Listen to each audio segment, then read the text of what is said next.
Apektado na rin ang bentahan ng mga shellfish sa Dagupan City dahil sa red tide alert sa ilang baybayin sa Western Pangasinan.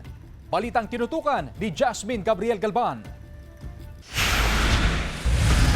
Mula sa dating 10,000 pisong benta mula sa mga panindang tahong, talaba at sari-saring isda, ngayon, swerte na raw kung umabot ng 6,000 piso ang maghapong benta ni Aling Jovi sa Magsaysay Fish Market sa Dagupan City. Simula nang magpositibo sa red tide toxin ng mga baybayin sa Bulinaw at Anda noong nakaraang linggo, apektado na raw ang bentahan ng mga negosyante. Kahit hindi naman galing sa Western Pangasinan ang kanilang mga panindang shellfish. Mahina naman kasi, madam. Kunting binibili, madam. Kala na may red tide. Pero ito ay galing sa Bataan po. Minsan daw, ipinapakita pa ng mga negosyante ang auxiliary invoice sa mga mamimili. Patunay na hindi nagmula sa Bulinaw at Anda ang mga panindang shellfish. Medyo takot din yung mga tao, ganun.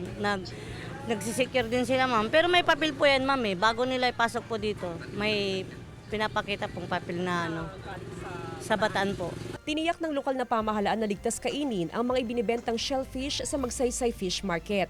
24/7 na may nakabantay sa pamilihan para matiyak na red tide free ang lahat ng produktong ipinapasok sa fish market. Mayat maya din ang monitoring ng LGU sa pamilihan. Kailangan po namin yung auxiliary dahil mahigpit na ipinagbabawal ngayon na bawal po ang shellfish galing Anda at saka Bulinaw lang. Mas okay yun na may nag-iikot para safe yung mga binibili. Regular ang water sampling and testing ng BFAR para mamonitor ang sitwasyon sa mga baybayin sa Anda at Bulinaw at maging sa mga karatig na lugar.